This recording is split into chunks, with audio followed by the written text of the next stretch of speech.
The Democracy Forum is a not-for-profit organisation founded in 2009 under the patronage of Baroness Nicholson of Winterbourne. Its principal goal was to work for the furtherance of democracy, peace and the rule of law in order to counter religious fundamentalism and intolerance in our global communities. In an increasingly fractured world, this goal continues to be the driving force behind all of the Forum's activities. Lord Charles Bruce is the current president of the Forum. Since its inception, the Forum has hosted and co-hosted seminars on a wide variety of topics relating to democracy and human rights across the world. The Democracy Forum encourages academics, students, journalists and other socially and politically conscious people to attend our seminars and to participate in the question and answer session. Details are available on our website, thedemocracyforumlimited.com.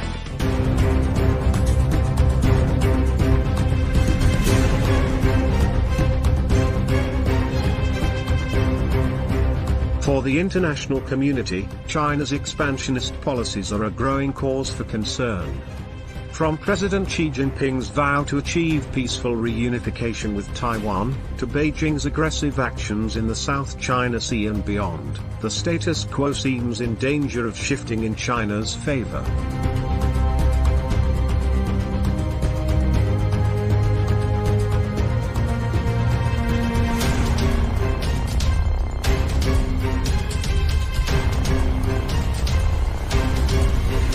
These are just some of the questions that will be addressed by our panel of experts as they debate the pressing issue of China's global ambitions, and how the world might respond. Please join the live discussion, bringing your questions, comments and insights.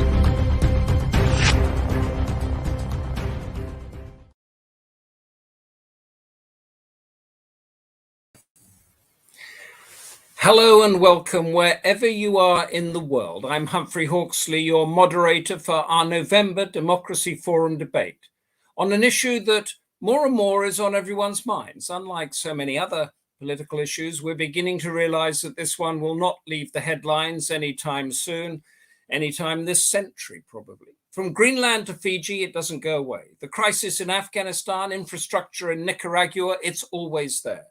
At so many levels impacting our lives, whether big power plays with sanctions and aircraft carriers, to literally the clothes on our backs and the phones in our pockets. Our Democracy Forum debate today, Cold War or confrontation? Understanding China's global ambitions. The world has never been in a situation before where two opposing value systems are constantly lambasting each other while being economically entwined, even joined at the hip, skirting around like medieval knights, staking their ground for contest. And naturally, we fall back on what we know, good and evil, Cold War and hot war, democracy and dictatorship. And we can be forgiven for being confused. One moment we read about Nazi-style concentration camps and lethal hypersonic missiles. The next, we discovered that the Chinese and American climate envoys have been working around the clock in a makeshift office in Glasgow to forge an agreement between the two most powerful and most openly antagonistic nations on Earth. To debate and hopefully answer these questions, we have a highly experienced and knowledgeable panel: Steve Tsang, Didi, Kirsten, Tatlow, Martin Thorley, and Yuka, Kobayashi. Send in your questions, comments, ideas, experiences, and I'll pass them into the panel, feed them into the debate, and we'll discuss, answer, or challenge them. Summing up will be the chair of the Democracy Forum and member of the British Parliament, Barry Gardiner, a veteran of grassroots democracy, and from his many jobs in politics, an expert in China, the Indo-Pacific, trade, and climate. And we begin, as usual, with our grounding force, Democracy Forum President, Lord Charles Bruce, who with his usual clarity will lay out the canvas for our debate today. Lord Bruce, thank you. The screen is yours. Welcome to this webinar this afternoon, hosted by the Democracy Forum. I'd like to thank everyone at the Forum for organising the event and for arranging such an eminent panel to address you. I'm very grateful to each panelist for agreeing to take part. to enlighten us with their perspectives on such a critical topic and to share their insights with us. And I'd like to take this opportunity too to thank Humphrey Hawksley for yet again allowing us to make use of his skill and perspicacity as a moderator. For those of you who are watching the diplomatic tension that inevitably appears to accompany the dialogue between the Chinese Communist Party and the US government, the virtual encounter between Xi Jinping and Joe Biden last week may come to be seen as a climacteric moment when this chapter of history comes to be written. Asked for his reaction to the conference, a senior Chinese professor of foreign affairs, interviewed by the Financial Times, said, "The video call suggests that China-US relations have at last finally reached bottom. Now the relationship is more about competition than confrontation or conflict." However, the fear of confrontation or conflict no longer seems such a dim, faraway prospect. In August, the Pentagon was alerted by reports that the People's Liberation Army had successfully deployed a hypersonic-capable nuclear missile on 2 or perhaps 3 occasions in the previous fortnight. On hearing the news, General Mark Milley, chairman of the Joint Chiefs, said, "I don't know if it's quite a Sputnik moment, but I think it's very close to that." And he added, "It's a very significant technological event or test that occurred by the Chinese, and it has all our attention." And last month, the Pentagon reassessed its view of China's long-range missile inventory, concluding that the PLA is on course to quadruple its stockpile of intercontinental weapons by the end of the decade to reach 1,000 warheads, far outstripping earlier estimates. And in a further revelation, the Pentagon now acknowledges that China is close to achieving a partial launch-on warning posture, enabling an effective counterstrike rather than simply waiting to retaliate. It's not clear, however, if the Biden administration shares the Pentagon's anxiety that America's dominant power status is now clearly threatened by the demonstration of China's military capability. Earlier this month, 2 senior-ranking congressmen wrote jointly to the United States Secretary of State and Defense, expressing their alarm that the White House had circulated a questionnaire to its international allies to gauge their opinion on its intention to self-impose controls on the future deployment of US nuclear warheads in wartime. The letter suggested that by adopting a posture of sole purpose or no first strike, the United States would be taking a major risk in abandoning its policy of strategic ambiguity. Michael Gallagher, a congressman serving on the Armed Services Committee, said, "The Biden administration has said they want to reduce the role of US nuclear forces in our defense capabilities." Well, that's exactly opposite of what the Chinese Communist Party is doing. And he added, "I hope General Milley is making his concerns clear to the president, because we can't afford to be asleep at the wheel for 1 second longer." Any suggestion that the United States is asleep at the wheel in the face of a relentless escalation of Chinese military preparedness is deeply unsettling to many countries in Southeast Asia.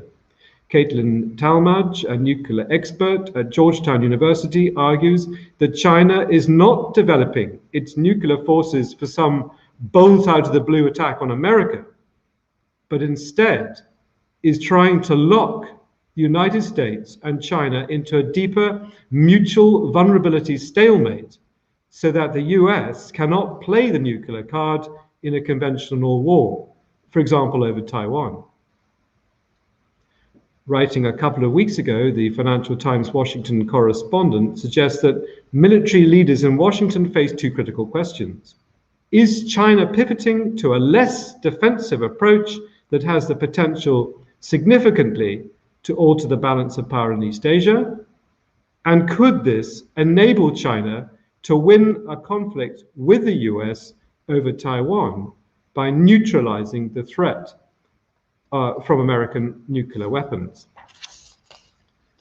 Robert Sufer of the Center for Strategic and International Studies, who served as a military advisor to the Trump administration, concedes that Japan, South Korea, or Taiwan could develop nuclear weapons, or they could start to accommodate China, he says. China's strategy to expand its regional hegemony and influence and try to peel off allies from the US the more nervous the allies become, the more they accommodate China. And interviewed last month for his view on China's military assertiveness, the Secretary General of NATO, Jens Stoltenberg, explained the view of the West's oldest military alliance, representing 30 countries.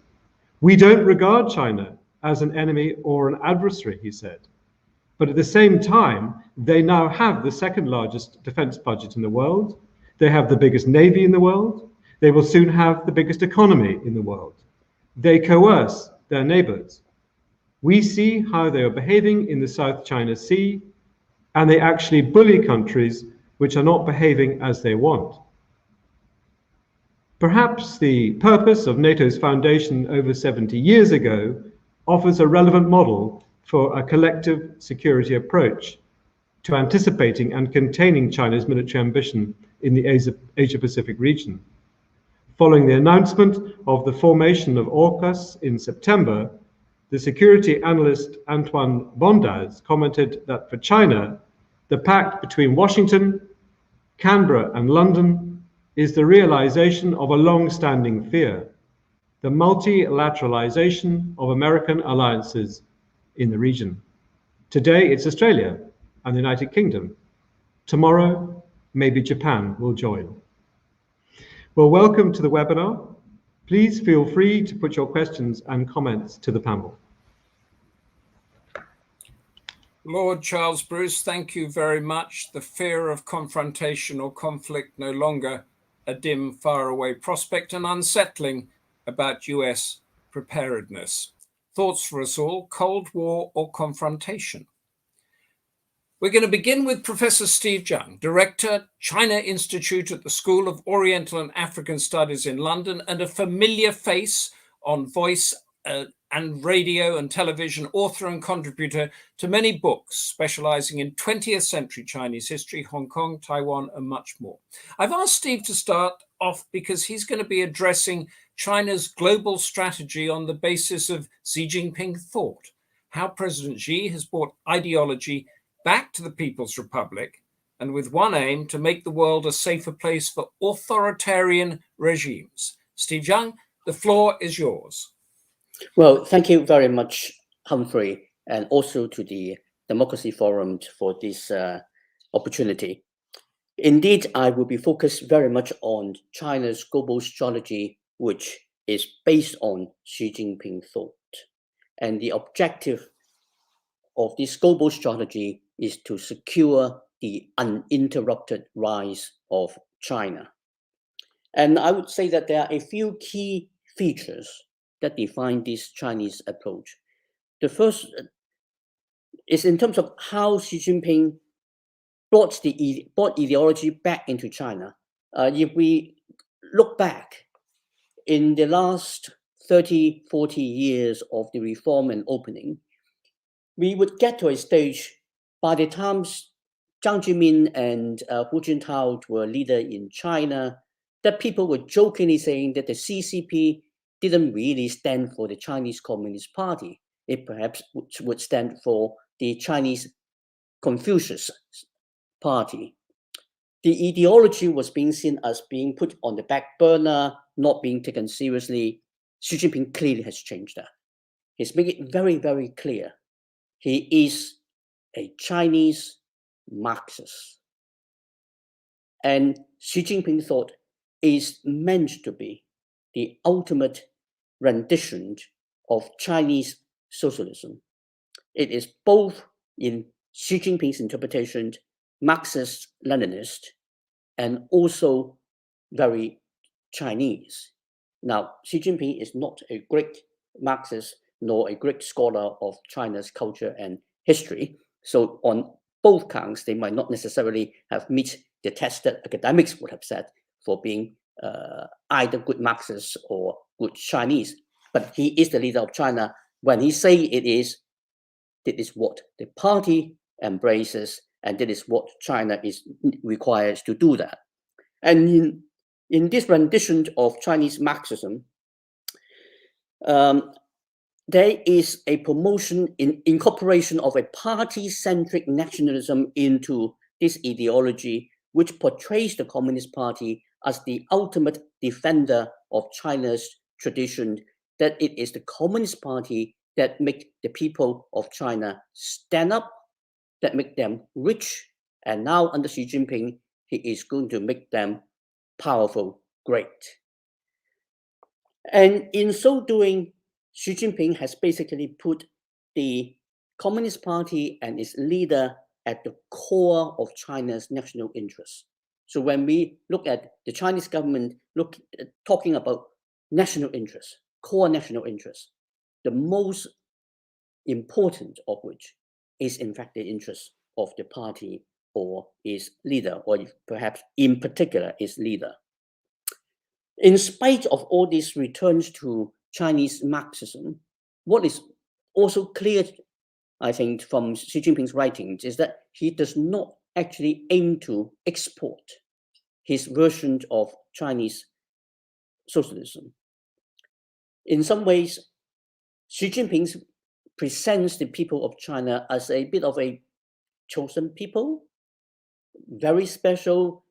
Is only under the Communist Party with the Chinese that they're able to do what are being done in China. So Chinese Marxism is not quite for export in the way that socialism was for export from the Soviet Union and at one stage Maoist China in the Cold War. I think that is something worth thinking about, which is that on the one hand, ideology is back, but the ideology that Xi Jinping now focuses on is not for export. What he is willing to export is the Chinese experience. You can call it the China model. He prefers to call it the China solution. How much difference they really are, I think, is a good question to discuss.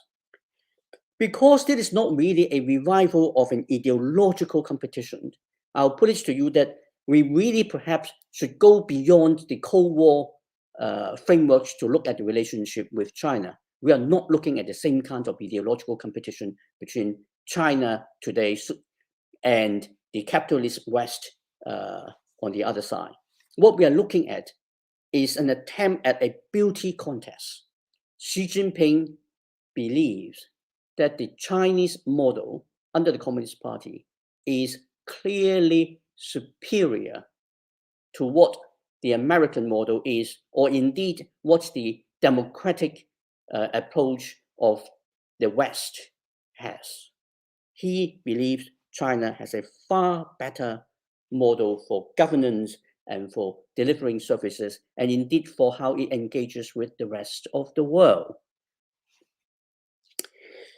Let me move on and talk about what Xi Jinping's ambitions is.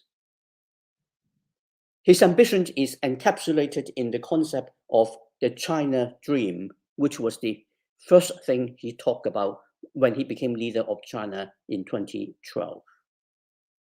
And what is the China dream? Xi Jinping explained that it is the China dream of national rejuvenation. To use plain English and quote from somebody that I do not particularly otherwise admire, Donald Trump, that is to make China great again.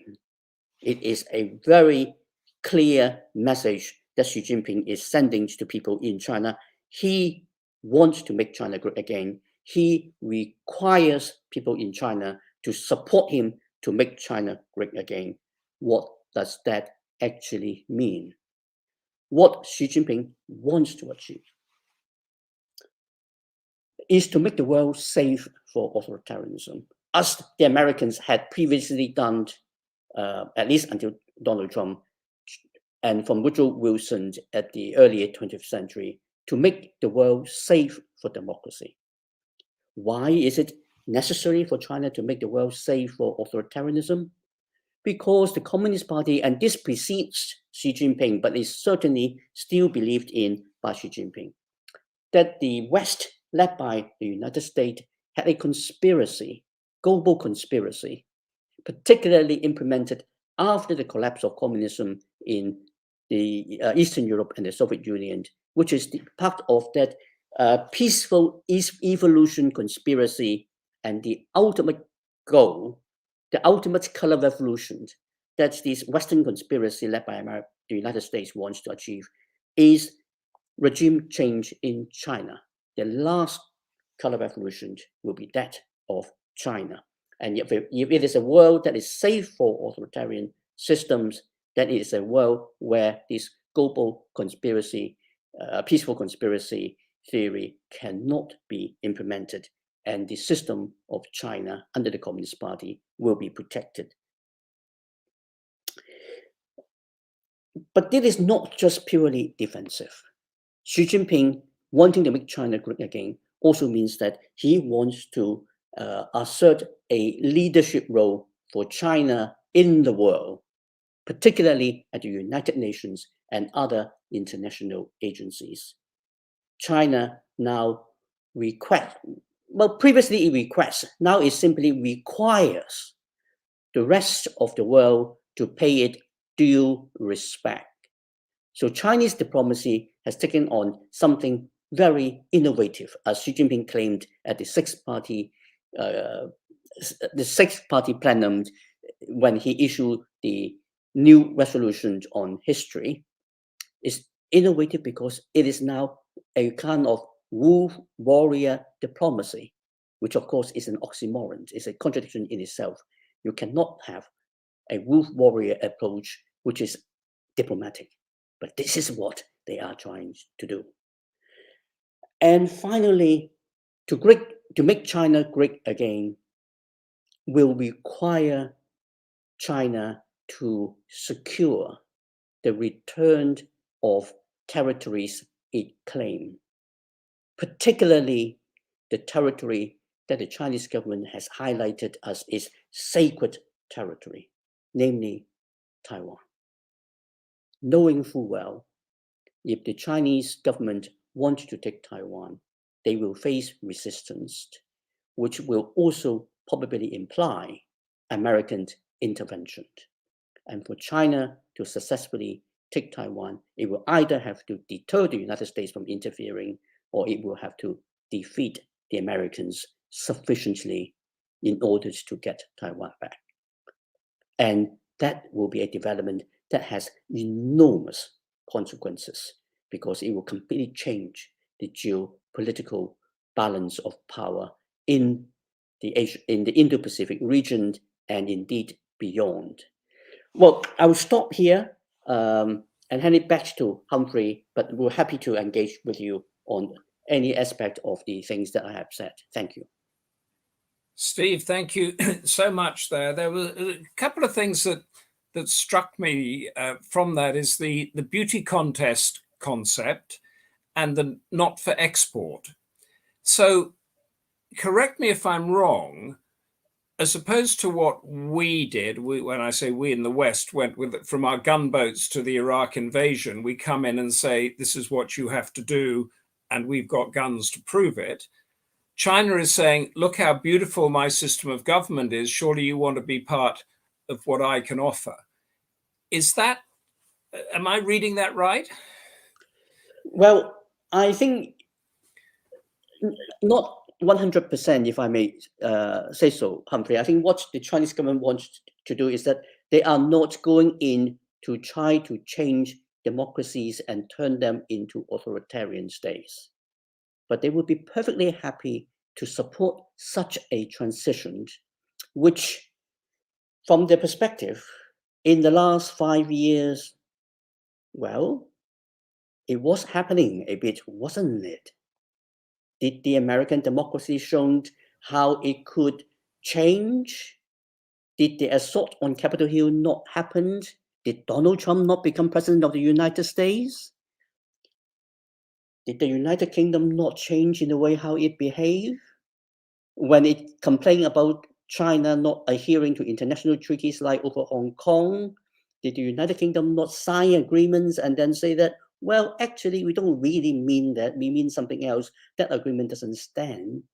So I think what he's trying to do is to present that the Chinese approach actually is superior to the other countries, but not specifically trying to subvert the actual democracy. So slightly different from the American approach of making the world safe for democracies, which involve direct interference in other countries to try to promote democratic development in those countries which are not democratic.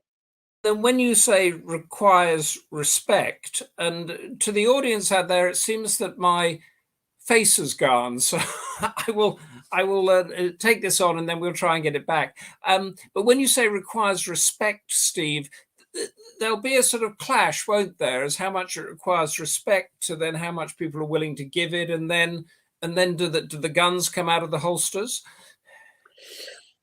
Well, what Xi Jinping always said is that China is completely and totally peaceful, and even a solution over Taiwan will be completely peaceful.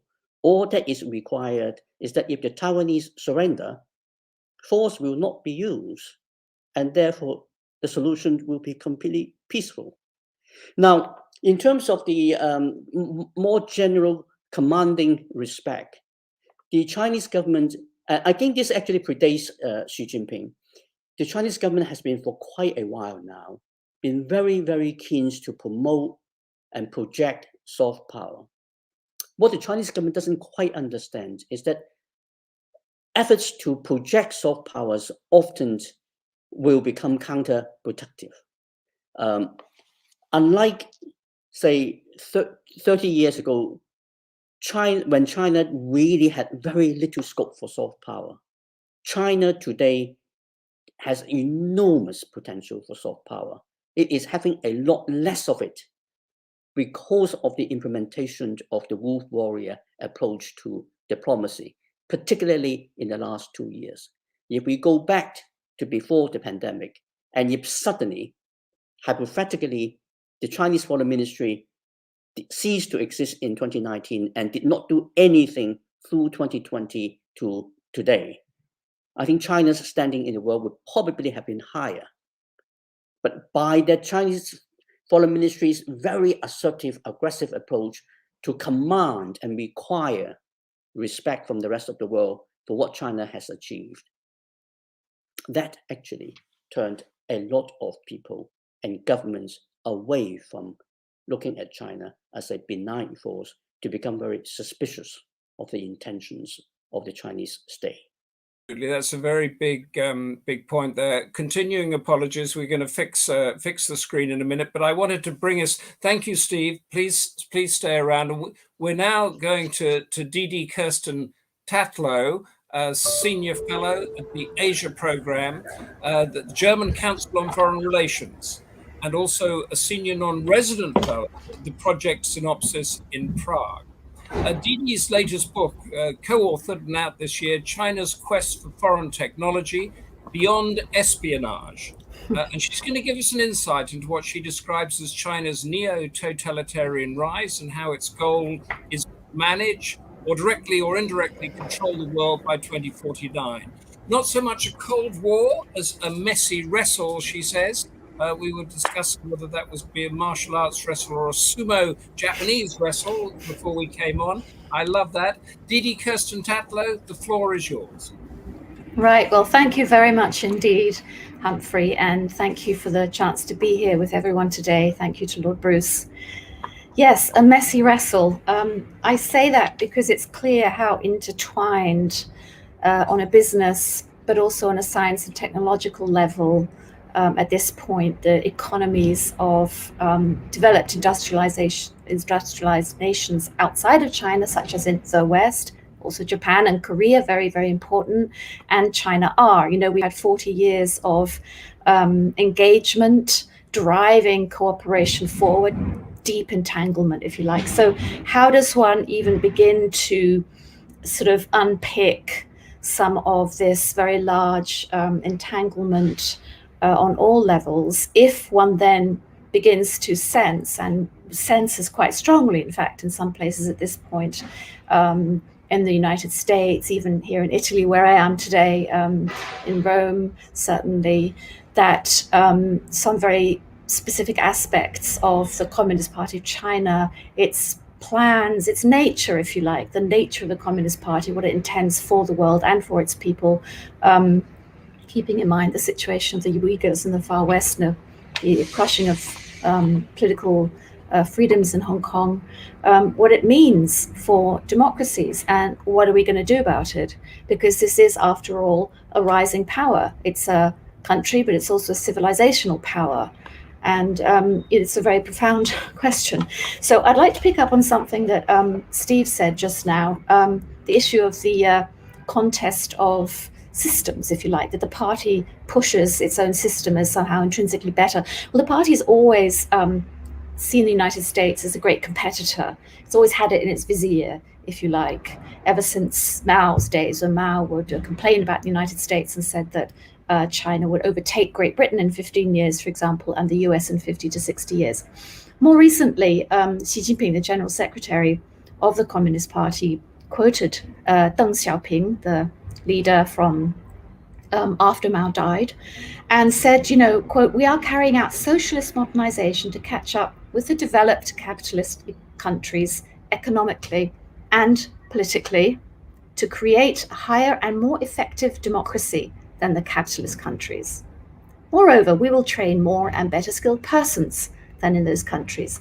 Now, what we have here is a clear statement of political ambition to overtake, to be better than, to conquer, if you like, in a sort of a, not necessarily by use of force, but politically, economically, these democratic systems of the capitalist so-called West. The only problem with any of this, in a sense, if you like, is that the system that China wants to dominate it's a Leninist system. Is a dictatorship.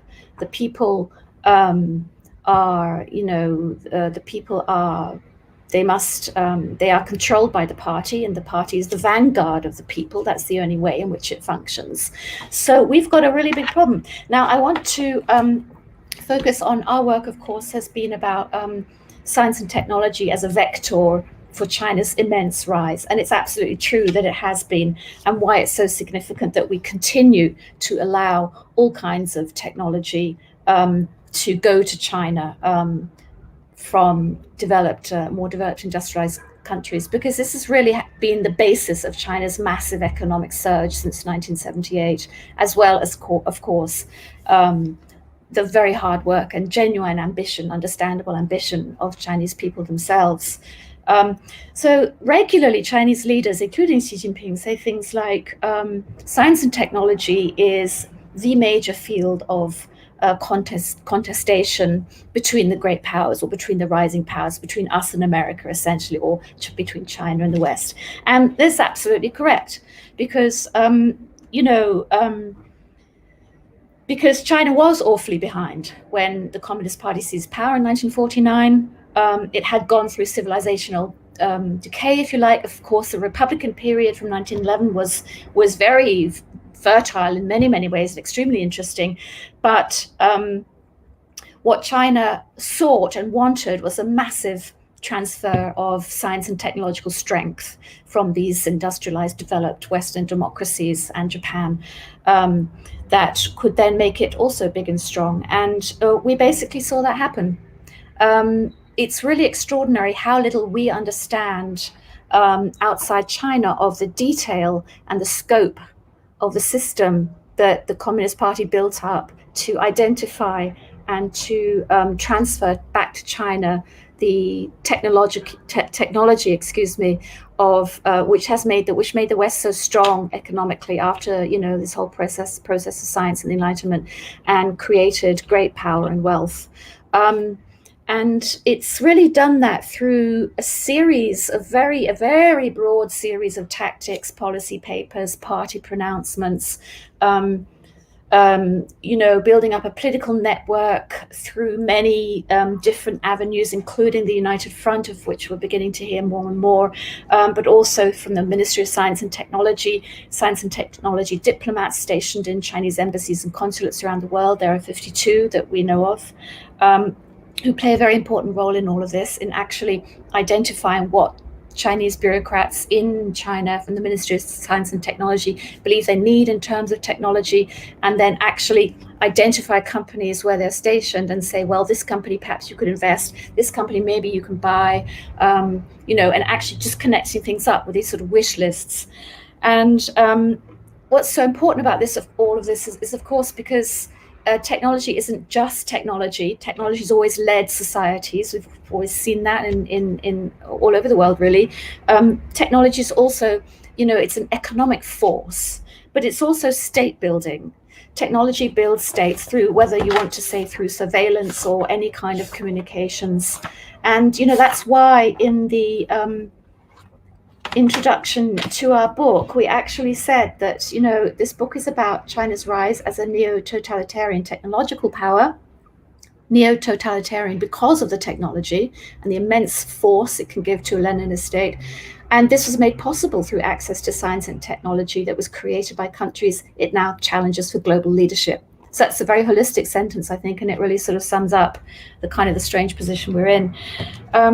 I don't want to take up too much time in this speaking portion, this direct address portion, but I think, to pick up again on something that Steve said, it's absolutely true that this competition in some senses for China rests on seeming to be better, to beat the United States through technology and science, through AI capability, through military capability, which is what it will be, because we're dealing with the military fusion system in China. So anything you export, from ballpoint pens to sort of hypersonic missiles or the parts of them, it's always this lingering sense that it's could very well end up in a military system.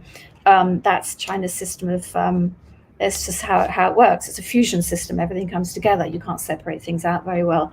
But I think it's true that they don't want to sort of maybe directly sort of conquer or control us, because after all, that would be a lot of work. But they do want to pacify us, I think. I think they do want to make sure that the rest of the world doesn't threaten the Communist Party system. And that does entail real sort of outreach into, and quite aggressive reach into, our societies. And this is being developed all the time through propaganda methods, and again through business ties, through creating dependent constituencies outside of China, so that China becomes the strong gravitational force of the world, as Tsang said in March in his annual work report. And again, once more, science and technology transfer, because this really is the road to power for China. And we're doing a pretty bad job right now of stopping that transfer. In our book, we identified 32 methods whereby it's happening. 8 are legal, 6 are illegal, and 8 are gray zone. And we need to do a lot more. Thanks. Didi, thank you very much indeed for that.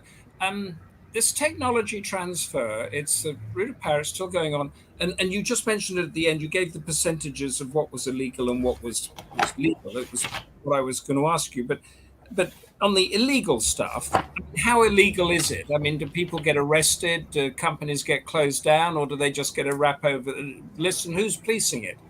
Yeah, well, great question. Countries do, in the EU, for example, we do have we are trying to stop the type of inward investment whereby the CCP does very kind of in a very focused fashion attempt to take over specific technologies. In the UK right now, you're actually pushing back against investment in your nuclear power system, which is a very, very important thing. In Germany, where it's a very mixed picture, we've now got China, the state-owned shipping company COSCO seems to be to be purchasing 35% of a port in Hamburg, of a terminal in a port in Hamburg. This is, of course, critical infrastructure for Germany. And so far, we have not seen pushback on that. So how illegal is it? I mean, this type of purchasing stuff is not illegal. That would come under legal transfers, yeah? Right. But we've got illegal transfers, such as outright espionage, which is why our book was called, China's Quest for Foreign Technology Beyond Espionage. Because in fact, about 95% of the technology that is going to China, and also the knowledge, simply the knowledge in people's heads. I mean, let's not forget the PRC has sent approximately 6 million very intelligent, highly educated, motivated students abroad precisely to absorb, as they say, all this foreign technology since 1978. It's a lot of people. So espionage would be the hard edge of things, if you like. And then in between the gray zone stuff, we've got, we call it extra legal because very often we simply can't see what's going on. We don't have access to China. There's no reciprocity. It's not an open society. We can't see what's happening on the ground there. But we do know that stuff is happening, like technology transfer parks or dream gardens, they call them, where people come back and commercialize their technology that they've gained elsewhere. And this has been going on for decades. But just one very brief example, if I may, about something would be a extra legal transfer would be these overseas scholar returnee facilities. They go back from the outside world to China. They commercialize what they've got, or technology transfer centers, foreign-based alumnus associations, or document acquisition facilities where China's would sort of trawl the world. They've got tens of thousands, probably about 100,000 people specializing in this kind of stuff to sort of trawl the world for things like PhDs in obscure locations, journals that have published interesting articles. Just take it all, get it back, process it, digest it, use it. This is, it seems, because I mean, I'm told, I don't know, you probably know, that they're way ahead of us when I talk about us, the West, in stuff like quantum and AI, and that they're sort of good artificial intelligence. But it's up to us, isn't it? I mean, it seems that they're, some of it's illegal, but a lot of it is legal, and they're just doing what any person would do, is sort of grabbing, learning, developing, and all. So it's up to us to stop it, but we don't really have that mechanism to do it. Right. It is in some ways, although I would say that simply the nature of the Communist Party and how it operates in the world through these sort of covert political structures, such as the United Front, means that there's always this sort of difficulty in saying that something is actually kind of fully visible or fully, in some ways, equal to like our structures, or is in some ways transferable, these types of behavior, because there's always a point at which it sort of slips into stuff that is suddenly very secretive and very coercive and very can be coercive, or is covert. So you've always got this sort of, interaction, and that's to do with the nature of the party. But you're quite right. We need to be doing so much more to control our outflow. The problem is that we still fail to understand the problem, by and large.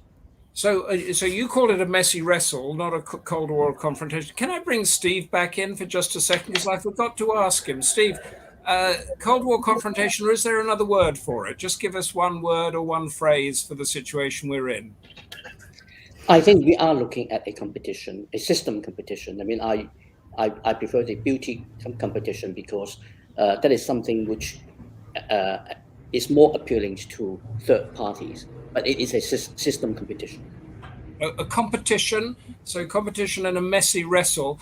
Thank you, Steve. Thank you, Didi. We're now heading to Dr. Martin Thorley, who's a research fellow at the University of Exeter, who's looked very closely at the links between the powerful and influential, what the academics call the elite, in China and Britain. He's going to be arguing that the term Cold War is not suitable for the situation we find ourselves in today. And Martin, be warned, you will be asked what your phrase is for the situation we're in today. You say we must prepare for a different type of encounter. Martin Thorley, take the floor and explain. Well, first of all, thank you very much, Humphrey, and thank you kindly for inviting me to take part today. I'll speak for around 10 minutes. Let's begin. Now, from the two previous speakers, you've heard two excellent summaries that covered the party state itself and party state engagement around foreign technology. With that in mind, I'm going to open things up slightly further still, recognizing that whilst the Chinese party state's global approach is forged in Beijing, it's tempered by the international landscape and constraints that places on strategy. It's in examining this particular landscape that one can better understand how Chinese party state strategy might develop, as well as its likely efficacy and impact. As well as looking toward the international, I will go beyond the states themselves, believing along with British academic Susan Strange that intergovernmental relations are to the international landscape what diplomatic history is to international history. In framing this discussion, and as you've just alluded to, Humphrey, I will first state that I consider the term Cold War useful only in one respect, and that is describing the scale of the challenge. Otherwise, I think that in a world networked by transnational linkages, the term Cold War speaks to a time that doesn't really exist anymore. And it might be detrimental to our worldview and indeed calculations. I think there isn't really an easy catch-all term, but we face less of a Cold War, more of an uneven engagement, and less of an iron curtain, more of a wire mesh. Now, in discussing Chinese party state engagement with the wider world, let's begin with the past 7 days. I think they highlight very clearly what is going to be a gulf between commercial and non-commercial actors, a crucial detail. You don't need me to retell the particulars around the scandal connecting tennis star Peng Shuai with the highest echelons of the party. But let me say that it has been a disaster for the party state messaging abroad, and not without good reason. It's important to acknowledge that the abrupt radio silence from Peng Shuai after she raised the allegations, followed by a very awkward party state drip of evidence attempting to allay fears for her well-being, is not a departure. The only surprising element of the episode was the Women's Tennis Association's decision to take a reasonably firm line on the matter. Typically, a commercial or commercially driven entity would be willing to frankly debase itself to sustain market access as long as there is some form of plausible deniability. At the same time as this scandal and other scandals like this, commercially driven linkages continue to develop almost unhindered. Let me unpick that slightly, offering 2 examples from last week, both of which overlapped with the Peng Shuai case. Importantly, what I'm going to tell you is a typical week. Example 1 then. On Friday last week, party state media reported a meeting between Vice Premier Liu He and representing the group Jardine Matheson, Ben Keswick. The Hong Kong-based British MNC is one of the original Hong Kong trading houses and an illustrative example in this instance. This is a Fortune Global 500 company and one that generates over half its profits in China. The content of the meeting will be unsurprising. Keswick declared that, and I quote, "China has achieved remarkable results in its response to the COVID-19 pandemic, and its economy is full of vitality," stating also that Jardine Matheson will continue strengthening its business development in China. Now, the group's continued success is dependent on its linkages in China, hence meetings of this nature. There are many more like that. Looking in the other direction, to the British side of this equation, however, we begin to see the type of engagement that it engenders. The family have donated vast sums into British politics, typically through the family patriarch, Sir Henry Keswick, to the Conservative Party. This includes £100,000 in November 2019, £103,000 in May 2017, £90,000 1 month prior to that in April 2017, another £100,000 in December 2014, and much more besides. These donations have allowed entry into the so-called Conservative Party Leaders Group, and Sir Henry has attended at least 8 of these meetings. He's met with David Cameron, George Osborne, and Vince Cable. That was in June 2014 alone. Boris Johnson in 2017, Theresa May in 2018. More recently, multiple meetings with Greg Hands MP. In addition, Jardine Matheson have been invited to at least 15 meetings with government since 2012, discussing a range of issues, but including opportunities for the UK and China and UK trade policy in Asia Pacific. Now we can begin to see the forces shaping the reception of the phenomena that the two previous speakers have discussed. This is but one example of very many. These details may seem distant from Beijing as we assess the manner it will engage with the world beyond its borders, yet they too are crucial. Let's look across the channel and consider engagement in tech, an issue of great importance that the previous speaker touched upon. Also last week then, it was reported that the Chinese semiconductor group factory, that's Xirenma, is now making solid headway in France, thanks to its connections with Airbus and indeed those inside the French Parliament. 2 months ago, Chinese party state interference in France became a big story when a report on the matter was published. The same month, factory was hiring Norbert Ducrot, a senior executive and previously Beijing-based president and CEO of Airbus Helicopters China for 15 years. In his new role, Ducrot reports directly to the chairman of factory, Nie Yongzhong, or Bill Nie. Vineet, could you place the first image up? Thank you. Now, Nie visited France in 2019. This image shows him in the center, meeting with Jean-Michel Miz on the right, an En Marche politician, National Assembly member, and importantly, Vice President of the Cybersecurity and Digital Sovereignty Study Group. Vineet, could you place the second image up, please? This second image shows Nie back in China. For someone in a role of this nature, it is inconceivable that he would not be enmeshed in the party state in some way or other. This image shows Nie speaking as a member of the Quanzhou CPPCC. That's the Chinese People's Political Consultative Conference, part of the United Front. I won't go into details, but the CPPCC is a major part of the party's wider engagement with non-party elements, including those abroad. Thank you, Vineet. Again, to emphasize, these are not special cases, and this is not a typical week. This is a typical week. Had this talk taken place a week or two earlier, then I expect I would have spoken about, for example, PwC's expansion into China. This is what engagement means in its present form. One must be clear-eyed about this and then proceed accordingly. Now, I don't wish to pick on the individuals involved in these cases, but merely to reveal the landscape.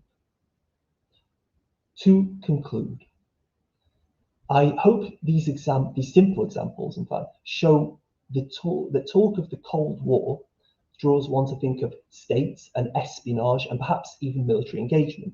Now, these elements still exist, but in the transnational world, we must apply greater attention to a new arena, one of revolving door appointments, offshore capital linkages, multinational corporations that depend on Chinese market access and the manner in which they can be used as channels of influence.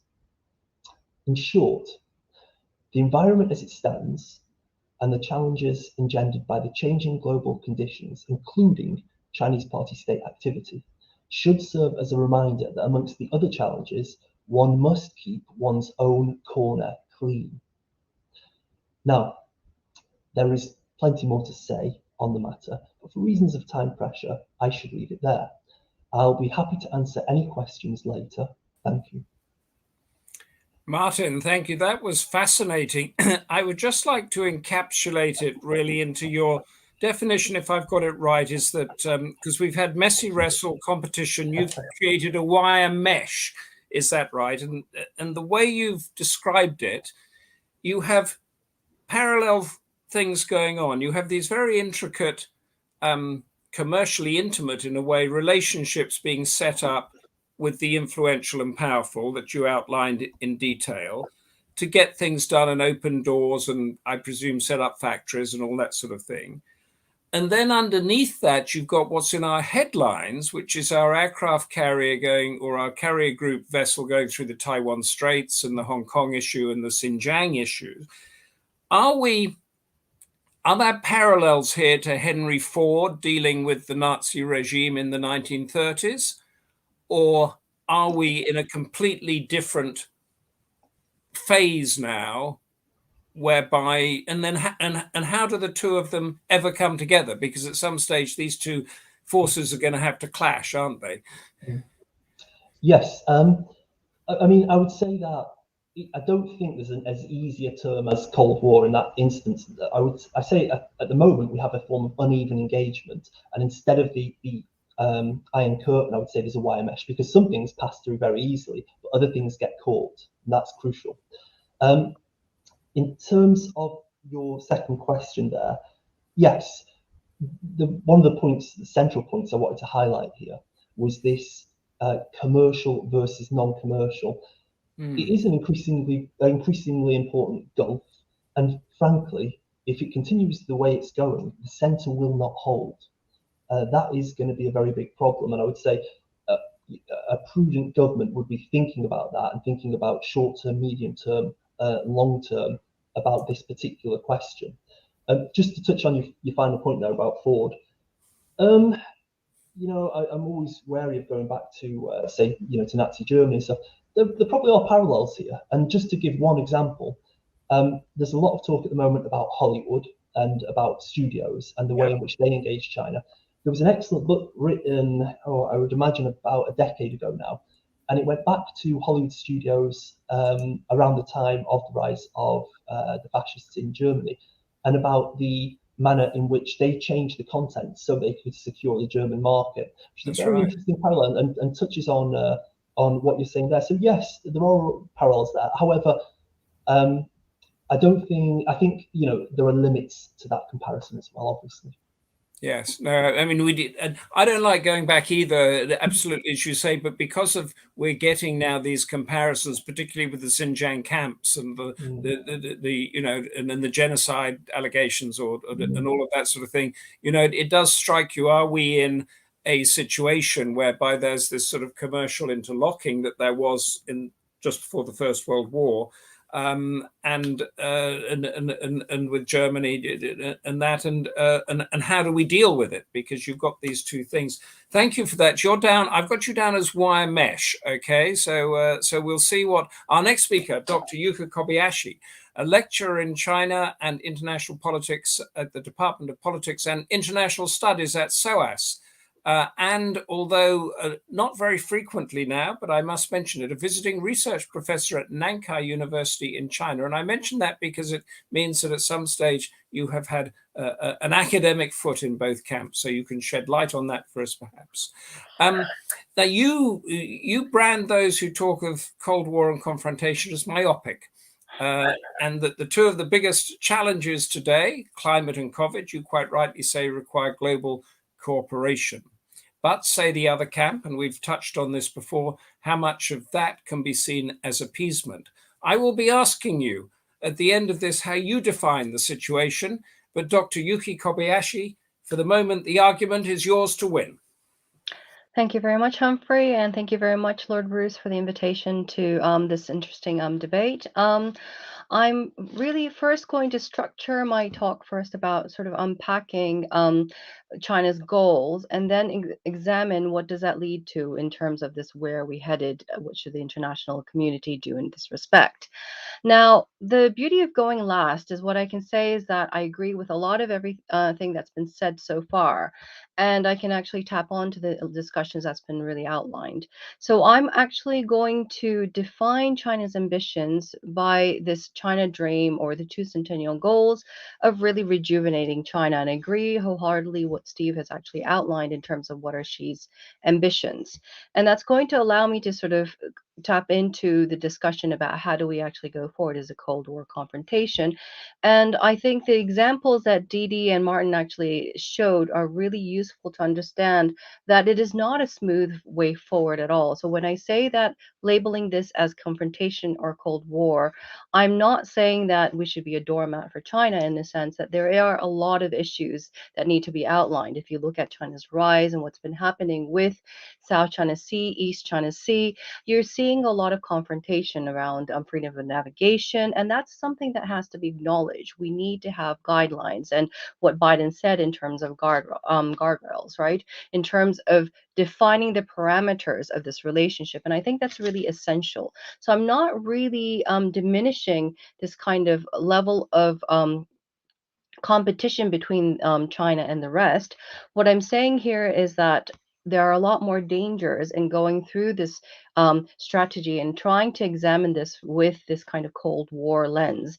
And I'm going to define this by really looking at three areas of why we shouldn't really use this. And it's really echoing with what Martin said earlier in terms of this is really a very different kind of an environment when you compare the USSR competition. Russia was never entangled economically with the United States, as we haven't really seen it like that in the past, but now it's globalization, and we're seeing the economies and the supply chains very much entangled. So it's a very different situation that we see today. So it's very different to the Cold War kind of narrative. And also, if you look at this, whether we can frame this like as an ideological competition. So as Steve said, this is Xi Jinping thought is really not an ideological competition at the international level, at least, right? So if that's really true, then it really does actually try to look at what we're seeing today in a very different way if we put this Cold War lens. Because secondly, it is not really a divide between China and the rest, or like we saw between US and the USSR. There's no ideological competition. It's hard to define what they're really competing about and how to really frame this in ideology. And thirdly, I think there are more dangers if you go down this route. And so for the remaining time, I just want to unpack a little bit about the second part of why we shouldn't frame this as a Cold War kind of analytical framework. So firstly, we already outlined this is not really Xi Jinping thought, the white book, of Xi Jinping writing about his ideas is really not about this ideological competition internationally. And it's really about Chinese solutions. And it's quite interesting because when I have this conversation in places like Geneva and I'm talking with sort of like developing countries, you'll see that is places like Burundi really have a lot to learn from the Chinese solutions. So when I have conversations with them, it's not really about ideology, but they're attracted to the Chinese experience. So in a sense, it's not really about this kind of Cold War narrative of ideology. And secondly, whether or not, this Chinese models, is China really trying to make it, projected internationally? And I think in a sense, China is really supporting authoritarianism. I would agree with Steve in the sense. If you look at what China is doing in Cambodia with Hun Sen, what China is doing with Myanmar, especially leading up to the ICJ case around the Rohingyas. So in that sense, you see that element, but it's a very different kind of dynamic to this Soviet Union, USSR competition and ideology in the Cold War. And finally, we can't afford to frame this in this kind of Cold War narrative. And why is that? And I think really what Martin was getting into, those empirical details were excellent in showing how it's a lot more than just state to state. We have the supply chains and the companies involved. And even if you look at what Didi was talking about in the areas of cyber and, internet and all of this the digital area, if you look at this, it's actually about using losing sovereignty. So you have a lot of multinationals which are really dictating the ways in which we're dealing with issues like data. And in a sense, this is very much going in transcending across borders. So labeling this with state to state relations in this rigid Cold War framework is actually a little bit misleading. And it could be quite dangerous in the sense that it outlines this kind of tension and confrontation. And which brings me to the main reason why I think we should avoid this language and rhetoric of Cold War and confrontation. And one, I think, significant development we saw in COP26 in Glasgow was Xie Jianhua actually getting together with John Kerry and having this joint statement in Glasgow. And this actually shows you if we don't have any kind of commitment from the number one emitter, China, in climate change, you can pretty much think that the 1.5 degree rise is not going to be actually realized. So any meaningful international attempt to really mitigate and dampen climate change really requires China. And it does require this kind of engagement and bringing China together. So this is why the United States sent their special envoy, Kerry, several times to really have these discussions in the lead up to Glasgow. And it's interestingly enough in the sense that we actually have this acknowledgement from both sides. So in that sense, we have an entangled kind of global community, which makes it very difficult to decouple. Secondly, I think in the sense, if you look at issues like COVID, if you look at climate change, these are global issues. And a lot of these global issues are really threatening, and we can see the effects really tangible. For example, why are we having this debate online? The whole reason we're having this debate online is we're actually trying to keep things and commutes really limited. So this is actually a direct impact of having COVID. But this is not a Chinese issue, it's a global issue now. And in terms of how to actually mitigate and control this pandemic, it becomes essential to have information flow. What's been happening? Knowledge sharing in terms of the advanced AI ways of Chinese approaching this kind of controlling of the disease. And if you actually shut down all the channels and label this as competition, this is going to be a lot more damaging going forward. So in that sense, a much more fruitful way, I think, of labeling this relationship is imagining this as a struggle and competition for legitimacy, right? So in the international level, all these countries are really striving for that legitimacy. And I think both China and the rest of the countries are really striving for that legitimacy in the international realm. And it's a competition. And the reason why I label this as a competition is because if you look at even how the United States is trying to build this kind of democratic summit that's going to be happening next month, it's really interesting because the democratic group is very fragmented. If you look at the 77 countries, are they really democratic? It really rings sort of alarm bells if you have countries like Pakistan on the list. So in that sense, it's not as US and China led ideological conflict as a Cold War narrative would actually assume it is. It's very much fragmented. And even if you look at Europe, Europe has actually defined their strategy as being a strategic autonomy, right? So in that sense, they haven't even signaled that they're actually on the side of the United States, which is very interesting. They are actually aligning themselves in the United States with the United States in some respects, but it's not that clear cut as the spheres of influence, the Cold War narrative that we saw in the past. And I'll end my talk there. Thank you very much. Thank you. That was very well argued, I've got to say. You talk about the struggle for legitimacy.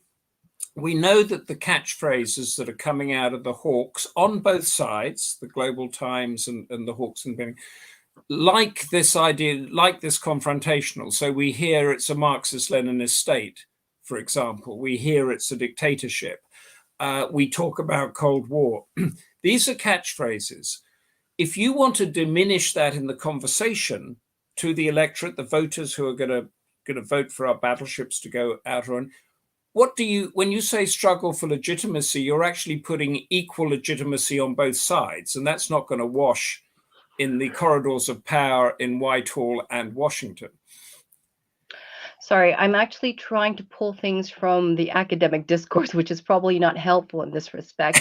But I think I've actually tried to encapsulate the debate with it's a struggle for what kind of world order we have. It's true that we're actually having a competition. What kind of competition? And a lot of the discourse happening from Beijing has been about a UN-led order, and they're opposing a US-led order, and they're seeing that as very much of almost a neo-colonial kind of movement. And what you're seeing from the United States is that you have this kind of China threat idea that it is actually threatening when China is actually bringing out their ways of doing things, especially through things like the Belt and Road Initiative. So in that sense, it's both different ways of conceptualizing how the world should be ordered or organized. So that is kind of in the academic discourse what we talk about in legitimacy. Who is the legitimate sort of ways, actors who can can really order this world. And it's actually based on the fact who is the hegemonic actor in that. So in that sense, is it the United States behind this US-led order, or is it the UN behind the UN-led order? And this is really the kind of tension you're having here. And again, it's mixed with definitions like rule-based order, a liberal world order. So in that sense, this is all a struggle about how legitimately we should organize the world. And they've got a point, haven't they? Because the world order that's most subtle, the rules-based world order, was created in the aftermath of the Second World War by the Americans, essentially. So they do have a point, don't they? Yes. So and in that, yeah, sorry, go ahead. Sorry, so could I call your definition of a values struggle? Yes, I think so. Yeah, value-based is often, it's used in the integrated review of the UK. It's used in von der Leyen's statements. It's a value. And I think that's what the policy discourse is a value-based discourse. But in the academic discourse, we actually encapsulate that in world order.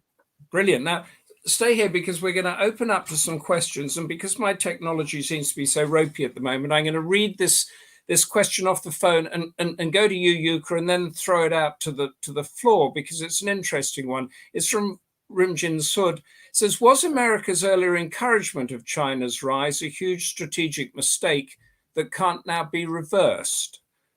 We know what that means, just to encapsulate, is that China was let into the World Trade Organization 2001, became very wealthy, and then it managed to build the South China Sea Islands, for example, without anybody really trying to stop it. And now we're saying, whoa, it's all gone too far. What's your view of that, Yuka?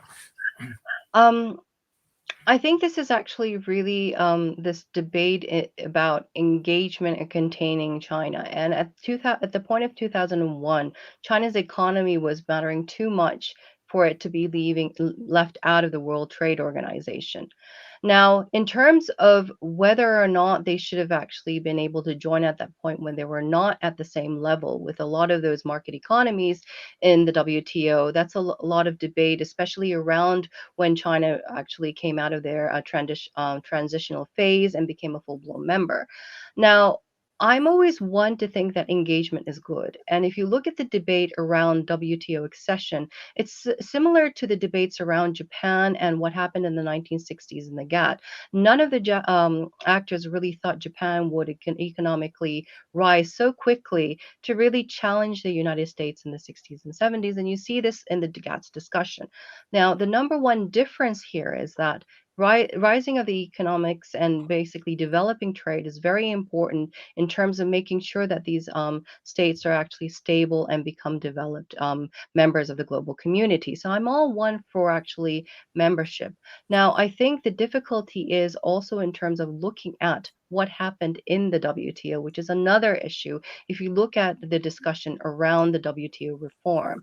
And this is where it becomes very really entangled with the messiness of multilateral reform and the difficulties of having consensus around this. But I'm always one to think that having discussions, discourse, and engagement always are far better than containment. And it's at the extent that the Chinese economy mattered so much that it didn't make sense for them to be left out. But what happened in terms of the market economy status, that's something where I think a lot of the things went wrong. Steve has just, thank you for that. Steve has just pulled me up saying that China was very much involved in creating the world order, but was that nationalist China or communist China, Steve? And then if you could address the question about, have we in the West been too slow in sensing this engagement has gone too far? Okay, thank you, Humphrey. On the purely point of history, the creation of the United Nations was not only Franklin D. Roosevelt's pet project. It was something that China's wartime leader, Chiang Kai-shek, was very committed to from the very beginning after the start of the Pacific War. And when the Chinese were first represented at the conference in 1945 to discuss the creation of the United Nations, the Chinese delegation included a senior member of the Chinese Communist Party, Dong Biwu. So it was not just the nationalist Chinese government that was represented at the creation of the United Nations. The Communist Party was part of it. Oh, so the rewriting of history and said that it is all being created by the Western airlines really just is a very Xi Jinping version of history. It's very little to do with facts. Now, on the point about did we get it wrong about China? Now, with the benefit of hindsight, it's easy to say that we probably did. But again, I think we have to bear in mind that we should not take a determinist view of history. If we go all the way back to the 1980s, at the start of the reform and opening period in China, at some stage in the middle of the 1980s, Hu Yaobang, when he was the General Secretary of the Communist Party, even encouraged people to think about the separation of the party from the state. And if at that point, the Western world refused to engage with China, we would never even have presented the option that China could change into something else. Where we probably got it wrong was after the Beijing massacre of 1989, when it proved pretty conclusively with blood that the Communist Party was not prepared to change, that it would put the party ahead of the country or any other change of system. We should, by that point, have a clearer view. And if we then decided we still want to try to engage China, we should have engaged China more on our terms rather than on China's terms. If we agree to engage China on China's terms, which China also has a policy to engage with us, I think we're being a bit naive there. Okay, so 1989 is the watermark in a way. Although I know we've had this discussion before, Steve, that if they hadn't cracked down in some way or another, because it was the same year that the Berlin Wall came down, goodness knows what would have happened in China that would have actually caused a massive global upheaval. Is that still your view? Well, if there were not the Beijing massacre in 1989 and the Berlin Wall came down and triggered all the changes in Eastern Europe, I think there would be a very high chance that China would have followed into that kind of changes. But would those changes have been hugely damaging to the rest of the world? I think probably not. It would be, we don't know what would happen in China. It could destabilize China for a bit before it's found its feet again. But at that point, the Chinese economy was not anywhere near integrated to the rest of the global economy as it is now today. If China were to get into the kind of scenario today of 1989, potentially it could completely destabilize the global economy. Yes. But not in 1989, when Chinese economy was largely contained in China, with bits of it being reaching out to the rest of the world. That's great. I want to go to Didi now on that same original question about were we naive on the engagement and when should it have stopped? Steve reckons 1989 we should have become more aware because Didi's just messaged me saying that she believes it's an ideological contest between democracy and dictatorship and that there is a real threat underway. Didi, your views on that? Yeah, I do completely agree with Steve about 89 being the turning point. And it's very interesting that, in fact, back then it was really only the human rights folks who were saying, watch out, watch out, watch out, don't re-engage in the same way. There's a problem here. And in retrospect, they were right. You know, that's sort of an interesting lesson for us going forward, I think. Listen to the human rights folks. They have a really good point about most things, all things, in fact. I just wanted to say something about this issue about it not being an ideological contest. I understand that there are these arguments that China is somehow not communist, because it's embraced something that seems like capitalism. But in fact, a country that is run by a communist party and very tightly, with all the things that a Leninist party does or Maoist Siist party, is in fact a communist country, if you like, because it does, it is implementing that system. And I do think we need to be comfortable about saying that. I think a lot of people are not too comfortable about saying that. And I think that you can strip away and say it's not really ideology, it's more about, you know, this concept of very, very tight imperial almost power. I would agree with that. But that in itself is actually a form of ideology. And that's something I think also we need to take on board. So, you know, the open society as we have it in some parts of the world, Hong Kong was a fantastic example, the open society of Hong Kong has been completely steamrolled by this very powerful concept of the state, of the party state rather.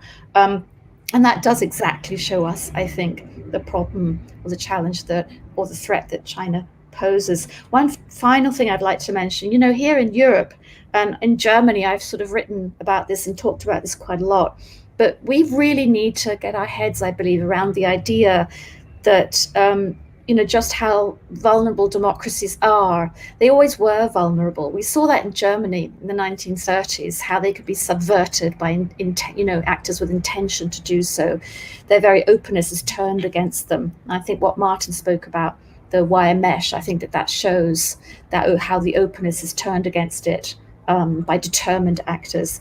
And what we need to do is to focus on a concept of something that, you know, is what I conceive of as democratic security.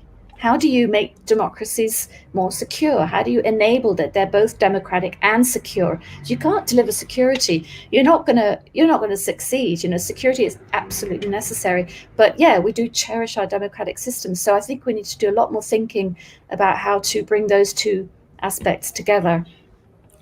Is it then more than is it more than a messy wrestle? Is it a high-stakes messy wrestle? Sure. No, it's definitely a confrontation, and definitely a confrontation of values. And it's also a confrontation of methods, if you like, because the party does do a lot of stuff covertly in order to win influence, whether by pressure or profit or simply by building structures that are rather invisible to us. In democratic societies, but I think de facto it's a messy wrestle. Is my point that this is exactly what is going on. We are literally sort of wrestling with each other. We're going to stick with messy wrestle for you, but I want to bring Martin Thorley in here with his wire mesh, because this engagement that comes with the question that was America's earlier encouragement a huge strategic mistake. In your world, it's still going on, isn't it? The rich and the powerful and influential are engaging like never before. Yes, it is, and that's why I just wanted to speak on it briefly. I will agree with, you know, broadly with what the other panelists have just said. There's a lot of sense in that. I want to just touch on this to say, first of all, the human element. You know, since the WTO ascension, that has undoubtedly benefited many within China. And on one side, you know, I've spent a lot of my life there, and it's great to see tangible improvements for many good friends there. On the other hand, and in a strict political sense, I think if we look back at that point, it speaks to the very question we discussed today, as you just mentioned. What I mean here precisely is, I think that type of engagement that actually culminated in Chinese ascension to the WTO really, I mean, it began a long time before, but it began in earnest with American MNCs, multinational corporations, in the early 90s. That there was a really strong lobbying effort on the US side there. Now, the reason that's particularly important is twofold. One, it marks a really important moment where maximization of shareholder value overcomes state concerns like sovereignty and security, which is vital. That's important. The second is that I think it also shows why we have such difficulty, or why I have such difficulty using the term Cold War, or why you've heard from all panelists they take issue with it. And that's because in that instance, we see that this goes beyond the nation in the sense that many of those groups, those commercial groups, and indeed elites that benefited, that you can argue that they are in some ways users of authoritarian power. You know, on their side, you know, we think of it in terms of nationhood, but they benefit very much. You know, they have done very well. A lot of companies, a lot of groups, a lot of elites, and you can make the same case that even in isolation, that many in, for example, the US, the effect on them was detrimental. So it benefited one group of US society, but was actually harmful to another. Here's when we break down a little from the nation to nation idea, and that's why I think it's an excellent question, and that's why I think it's important highlighting that whilst it's complex, it is important to acknowledge the role of these multinational groups in the early 90s in the US. Thank you. That's great. We have a comment question from Ajay Pratap Singh here, Rator. Post-pandemic, the liberal world and China will need to live with their differences and cooperate on the big issues. We've heard about this from Yuka, who I'm going to come to now, on the pandemic, terrorism, and climate. And Ajay says, as they did during the 2008-9 financial crisis. So we have a track record of, in a global crisis, these two powers coming together. So when we're talking now about confrontation, which we've drilled down a bit, Yuka, how does that work? How do phones get picked up and said, well, hey, I know we've been, fighting over the South China Sea Islands or Xinjiang, but we actually need your help on this? I think, in a sense, there's always been an element of competition and cooperation in any kind of bilateral relationship. And I think that, the difference is the degree of which there's more competition than cooperation. And it's true that when we're hearing this Cold War narrative, this is when we're actually seeing really heightened tensions, especially around, the South China Sea, freedom of navigation, cyber, etc. So it is something that was really boiling up. But what the COVID pandemic has really outlined is you really need channels open. You need the cooperation there. And you can have elements of the competition, but I think you really have to have this cooperation be always there, even if you're competing. And I think this kind of acknowledgement is definitely there. But if you actually hype up the narrative of competition too much, it becomes very difficult on one hand that if you have sort of the security-ish representatives really battling it out in terms of the rise of China, what's happening with the South China Sea islands. And then on one hand, if you have basically the climate envoys talking about cooperation, it's all within the representative of China and representative of the United States. So in that sense, you have to really then calculate whether or not these kinds of conversations and the competition are really having this kind of dampening effect in the cooperation. And especially if you look at values and this kind of elements, yes, there's different values, but the number one paramount value is really human life, right? No amount of value discourse is really going to actually disregard the importance of each the individual surviving through this pandemic. So I think there are a lot of similarities rather than differences that can be actually pinpointed here. And of course, there's a lot of differences in regime. But I think even the Cold War narrative around this Cold War light, or what you call this revival of the Cold War narrative around China and now, is not really envisioning having any kind of regime change in China. Because if you look at examples like Iraq, what we know is that a regime change is more damaging than not. So a lot of these things, I think, the danger of using and overusing the Cold War narrative is what I think is very damaging, especially since we're actually just had the COP26 where Xi Jinping didn't come in person. There was not a statement with the UK and China, which already shows that, in comparison to Paris, where there was this kind of a London Xi statement, it's actually pales in comparison in terms of what was actually done. So in that sense, one really needs to think about how damaging this catchy terms like Cold War is. And what I read yesterday in the papers, I think got it really right in the sense that it's almost like an opium war reversed. So during the opium war, if you think about it, we're reliant on China, right? Yeah. But so in that sense, I think we really need to kind of take everything in balance to see where we're at. It's a very different worldview now, post-COVID, than it was before. Okay, can I take that question to Martin Thorley, because your research into these elites and that cooperation there that's happened, that's surely a good thing when it comes to making contact and saying, hey, we need to sort out COVID, we need to sort out a financial crisis, or is it detrimental?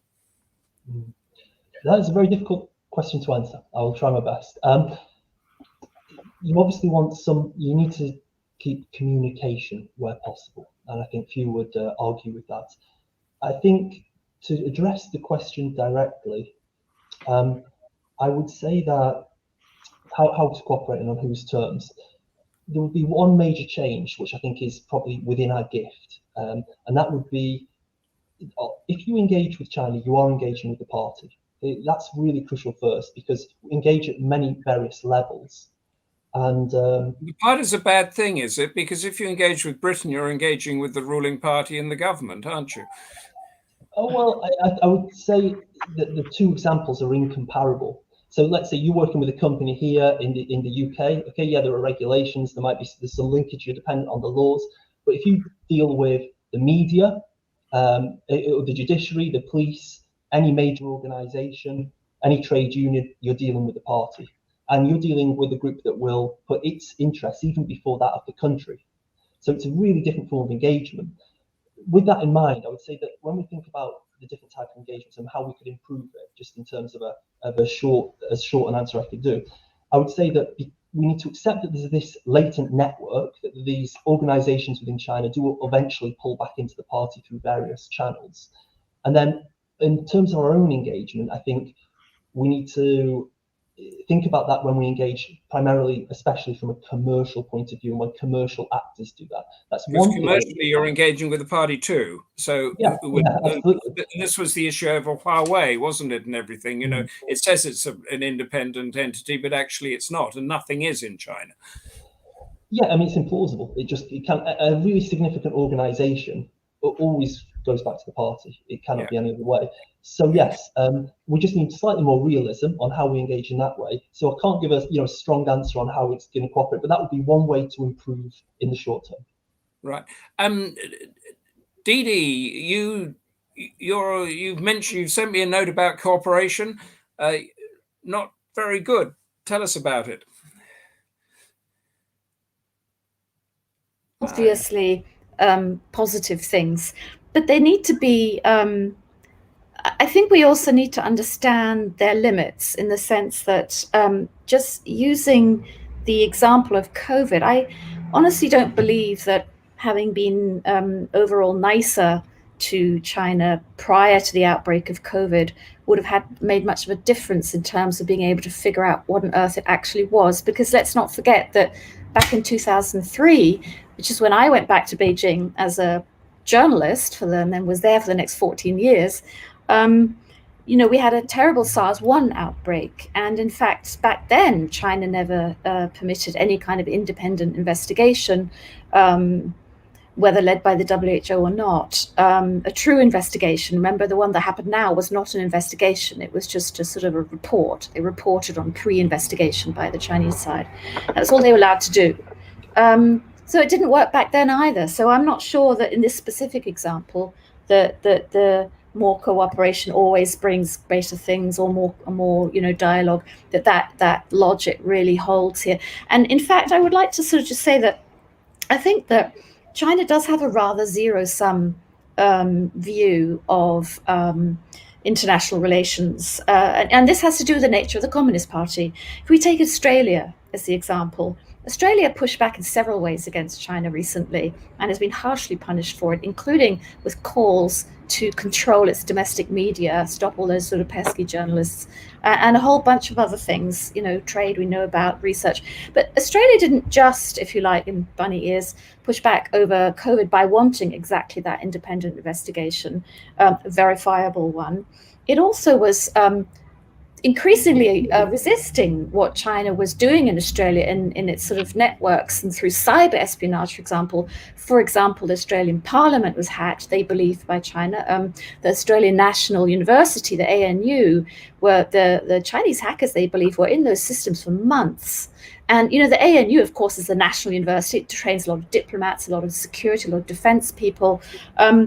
This is a prize as a crown jewel for Australia, and this stuff was just happening. And at some point, the Australians said, this is too much, you've got to stop, you've got to get out.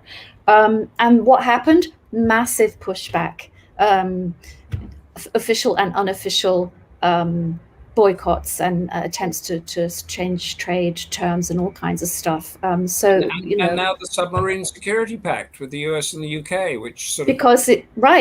Good point, because Australia understands very well what are the security realities and what is the nature of the Communist Party that they are dealing with.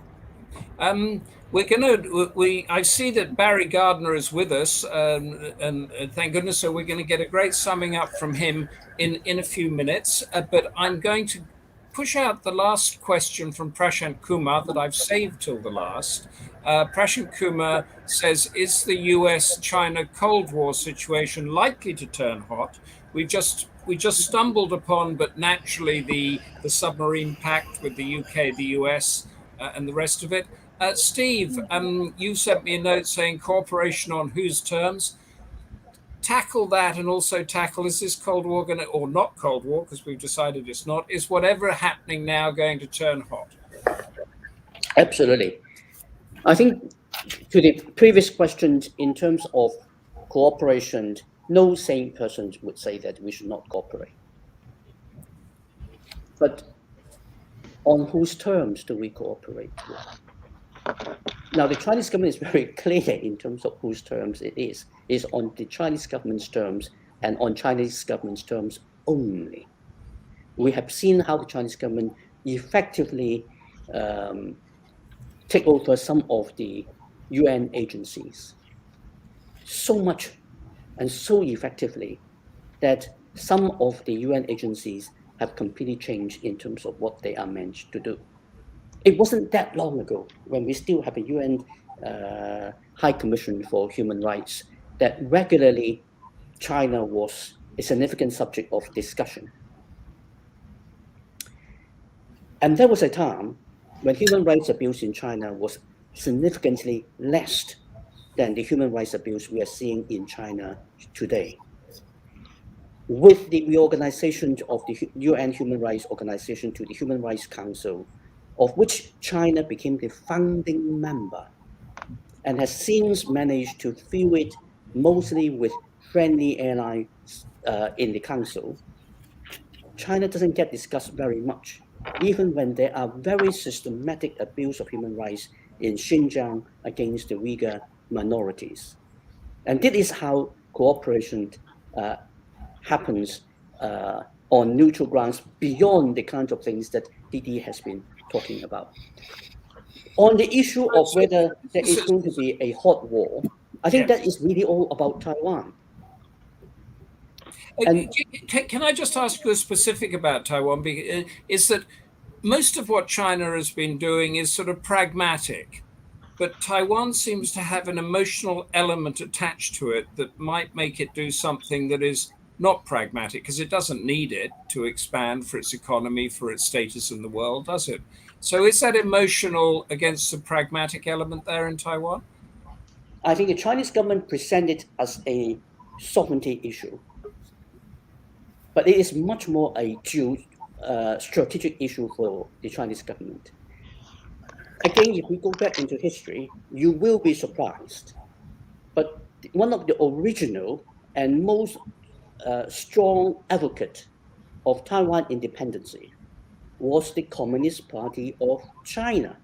All through the 1920s into the 1940s, the Communist Party of China advocated the independence of Taiwan. At the Sixth Party Congress of the Communist Party held in Moscow in 1928, is actually in the party resolution that the party would support people in Taiwan to achieve independence, as it did with people in Korea. Taiwan is in the middle of what the Chinese government now call the first island chain. The first island chain was a maritime strategic concept that was developed by the Chinese authorities in the 1980s in the post-Mao era, when suddenly, with this concept of the new maritime strategy of forward defense, because China was modernizing with the eastern seaboard being very quickly modernized, they want to change the whole equation and developed that defense. And the first island chains go from the southern tip of Japan through Taiwan, right in the core of it, to include the whole of South China Sea. And if China can hold the first island chain, then it will be able to push out into the second island chain and divide the Pacific Ocean into the two. And it will push the Americans completely out from the western part of the Pacific Ocean. It will completely change the equation in East Asia. ASEAN 10 will have to do their deals with China. South Korea will have to do its deal with China. Japan will no longer believe in the American defense commitments over Japan. It will either have to do a deal with China or it will have to go nuclear. And the Americans basically will be going home. So that just world will change. Come up on Prashant Kumar's question. You're saying it is likely to turn hot, and it's likely to not at some stage over Taiwan. Didi, in a nutshell, are we going to have a hot war? We hope not. As Steve said, nobody in their right mind would want to not have cooperation dialogue, and nobody in their right mind would want a war. This is not an appalling idea. But I am truly worried by what I see, which to me seems to be that Beijing seems to want almost to reignite the Chinese Civil War. And Taiwan doesn't want Beijing to take it over. So why are they doing this? Okay, I mean, that's a chilling question. Martin? Again, just to echo the sentiments, obviously hoping desperately that it doesn't. I think there are ways to avoid it. I think Steve is absolutely correct to highlight Taiwan there as the centre. You could point to other areas, for example, even say Tanu, Yuri, and Kahai, okay, in the north border. There are areas where you could make a case, as well as China holding till it claims this and claims that. Well, the party is focused on this and it has put it front and centre. And that escalates everything, and it's going to make things difficult. I think it can be avoided, and it's positive. It's good to be positive and optimistic about that. But it's going to take a lot of work. And what we've seen recently is perhaps worrying in the sense that we see the party playing more and more to its domestic audience to secure its own position, rather at the expense of its global position. And that is a worrying trend in terms of the question posed. Yuka, are we heading for the struggle for legitimacy becoming a hot war? I think I'm going to first try to attempt this question by really trying to question whether or not we're giving too much credit for China to be a strong superpower. And it reminds me of one of the books that really tries to examine this question and exposes the fragility of China and the fragility of the CCP. And this is partly why you have this kind of posturing at the international level. And I'm actually quite skeptical about real outright hot war, especially around Taiwan. China relies on Taiwan. There's a lot of intertwined economics between the two, investments, a lot of the joint ventures in China. So if you look at this, it's equally damaging for China to really obtain Taiwan with their strength. So I think there's a lot of forces that are actually dampening this. And that's not to say there's not going to be more posturing, but I'm actually quite skeptical about whether or not there's going to be outright war. And it's also I'm also more hopeful that it won't happen, because I'm also observing that I think Xi Jinping is quite clever and strategic in their decisions. And in terms of their domestic audience, there's all these other issues like Xinjiang, which is really exposing the fragility of China and the CCP, which actually would damage this kind of regime survival. And I think that might have more of a dampening effect over this. Thank you. Steve, before we go to Barry Gardiner, I just want to nail down with you one thing, because you gave us that very detailed sort of strategic outlook. When could this happen? Is that 1949 date of the centenary the one, or would it be before that? Well, 2049 is the latest date that could happen, because 2049 is the date when China will have to deliver the China dream that Xi Jinping outlined. So it cannot happen after 2049. The likelihood is that it will happen quite a bit sooner than that if China is not being effectively deterred. I would say that probably not in the next 10 years, for the simple reason that China does not have the military capability to do that. But once they have built up the military capability to do so, we are in a situation where the Chinese government no longer allowed, or the Chinese leadership no longer allowed other senior leaders within the leadership to contradict the top leader. If the supreme leader says, go, then the military will say, yes, sir. If Xi Jinping asks the military, can we take Taiwan? I think Chinese generals and admirals are as conservative and cautious as admirals and generals anywhere else, which is that unless they know they can clearly do it with acceptable cause, they wouldn't want to start a war that they could potentially not win. But we don't have a system where that kind of constraint can happen, and therefore the risk is significant, and we have to engage with the Chinese government effectively to make it very, very clear that such an option, if taken, will be devastating to both sides, and therefore it cannot and must not be taken. Thank you very much, Steve. Thank you, everybody there. And we have with us now Barry Gardiner, MP, who's chair of the Democracy Forum. And we're lucky to have him because quite often he's been called away at such a busy time now. Barry, could you sum up for us what you've learned and what you conclude from our debate? Certainly, Humphrey. Can you see and hear me? I can hear you. There yes, we go. we can see you now, Barry. Yes, Good. well, I do exist after all. There we are. Look, first of all, I want to say thank you to all the speakers today. I think it's been a fascinating exploration of our theme. And interestingly, and perhaps unusually at the Democracy Forum, there's been a resounding answer to the question, because the question was Cold War or confrontation, and the answer appears to be neither. People are saying, well, it's not really a Cold War, and they're saying, we hope it's not going to be a confrontation. Now, Charles began our afternoon really with a very erudite assessment of the military situation. He talked about the threatening of US dominance that China posed in the military sphere, and he questioned whether, in fact, the US and the West in general were asleep at the wheel. But I think he also injected that question about the play over Taiwan and whether the objective that China had was to lock the US into a nuclear stalemate in order to neutralize their intervention in a conventional war over Taiwan. And much of the conversation has focused in and out around that question of what are China's and the party's intentions towards Taiwan.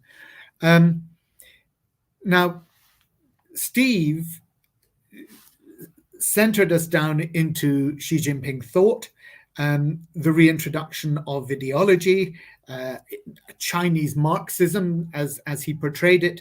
But I think critically what he emphasized and what I found very interesting about what he was saying was that he said, but it's not for export. This is the China solution is a Chinese solution predominantly. And in that sense, he was saying that it went beyond the Cold War framework. And he spoke in terms of a beauty contest. Really, is the Chinese communist authoritarian model a better or more successful one than the liberal democratic tradition?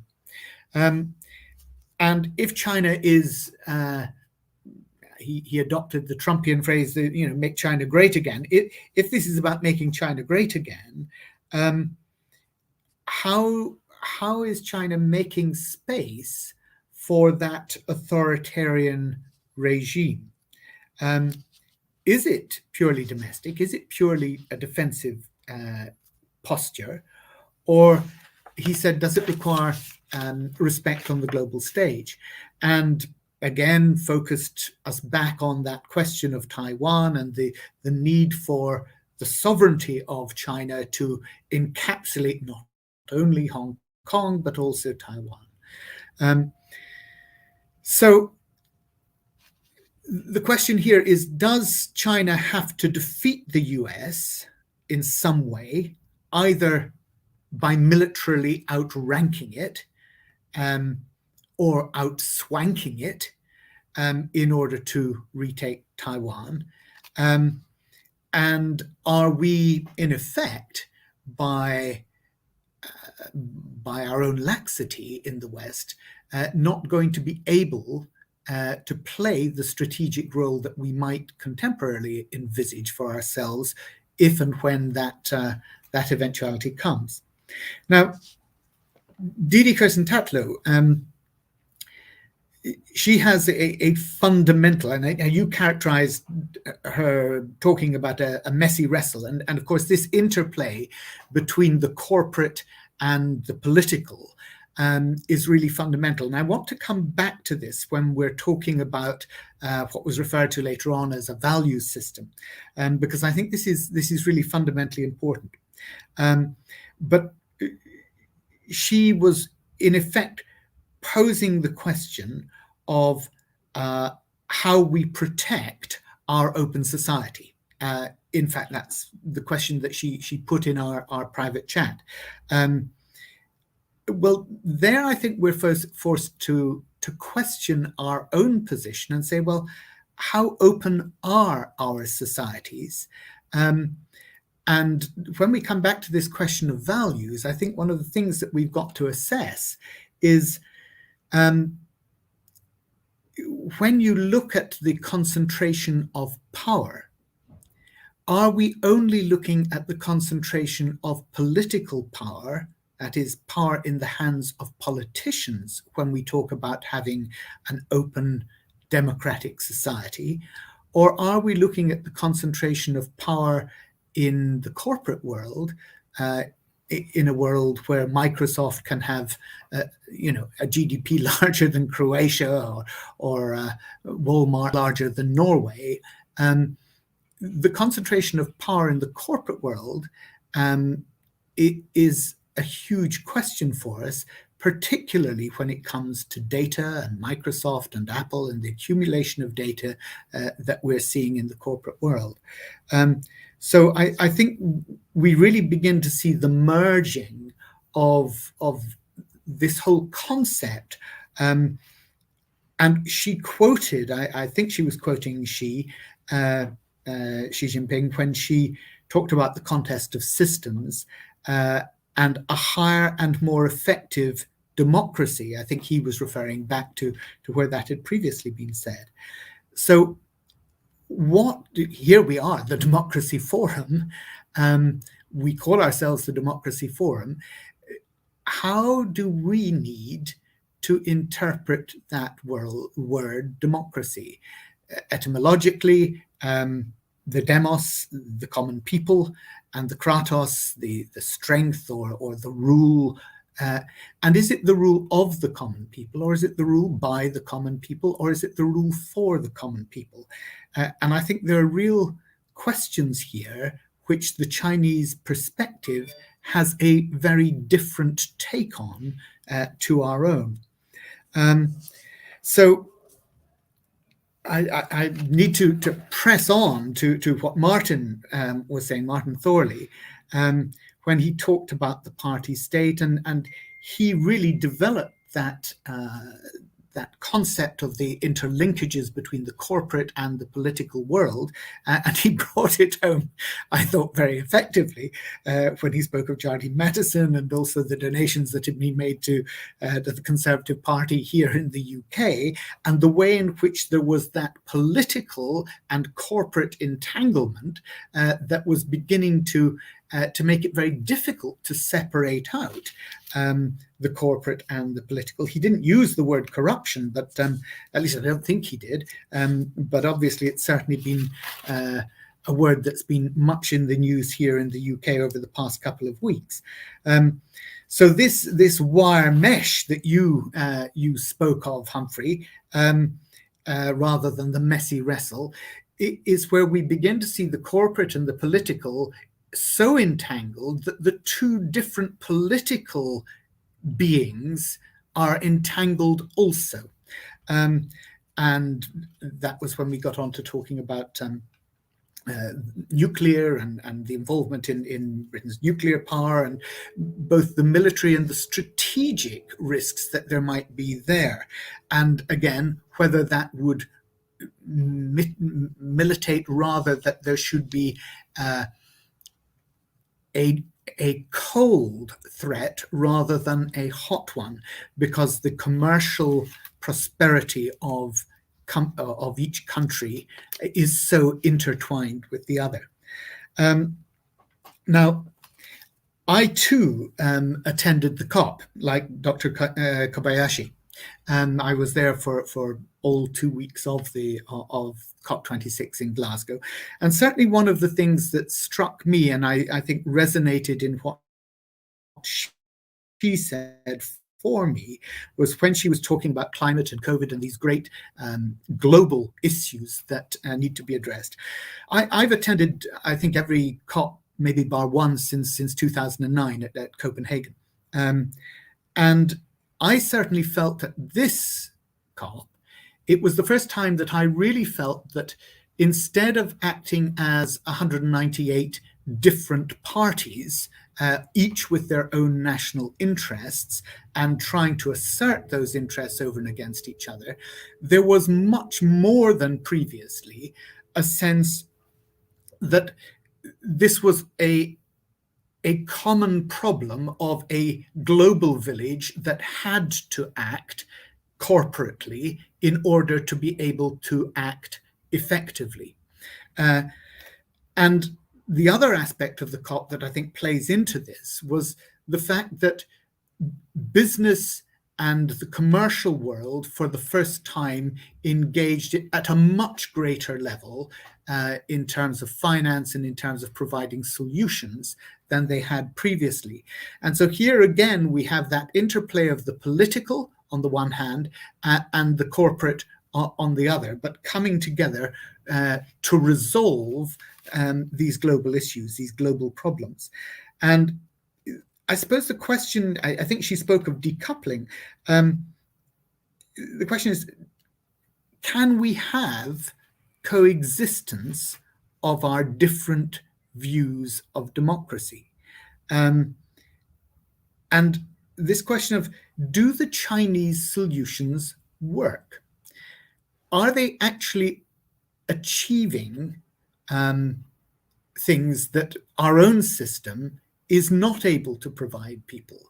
Are the inequalities that are now becoming so obvious and so predominant in politics in the West, are we beginning to think that our political system, democratic and liberal as it is not actually giving us some of the freedoms that we believe is the essential point of our democratic system? Freedom from want, freedom from hunger, freedom to actually have a place to live, a home over our heads. And of course, other more private freedoms, the sorts of privacy, the data freedom. Are we able to control our own lives in the way that we want? So when it goes back to values, I think what we've seen this afternoon is a fascinating contest of values. And it's a concern over where power is concentrated. And I think increasingly in the West, we like to focus on the concentration of political power that takes place in China, the authoritarianism, the way in which it controls the commercial world. But we pay scant attention to the way in which corporate concentration of power is actually controlling people and limiting our freedoms in a very different way in the Western world. So it really is a clash of values that we have here. We can all say, of course, we hope there is not a hot contest. We hope there won't be that military confrontation with China.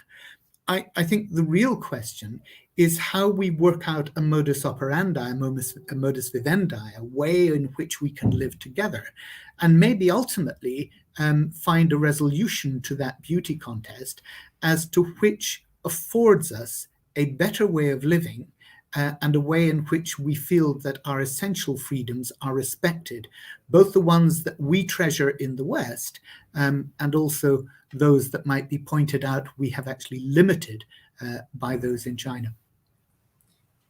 Barry, thank you very much for that. Could I just trouble you? We have this terminology coming forth from the Democracy Forum: messy wrestle, competition from Steve, wire mesh, struggle for legitimacy. Have you got a couple of words that can sum up our situation with China at the moment?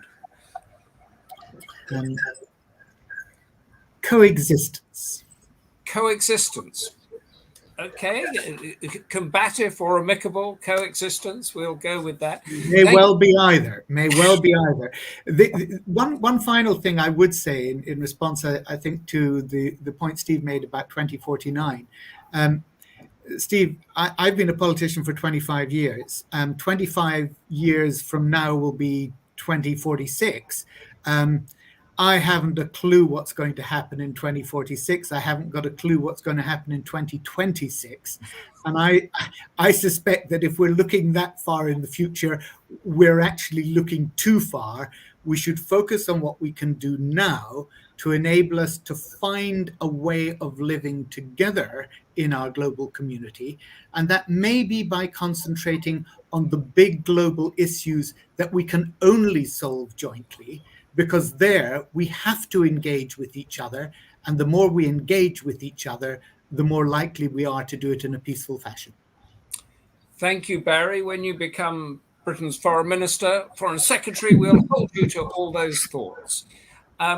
Didi comes in, very last thing. China is already fighting with India on its border. That puts us in a slightly different direction. Thank you all. Next month, Democracy Forum debates South Asia in the throes of an environmental crisis. That's another critical issue with a great panel. Wednesday, December the 15th at 2 p.m. British time. Until then, thank you, Lord Charles Bruce. Thank you, Barry Gardiner, Steve Tsang, Didi, Kirsten, Tatlow, Martin Thorley, Yuka, Kobayashi, and all of you joining us from all over the world, and the team at Democracy Forum that put it together.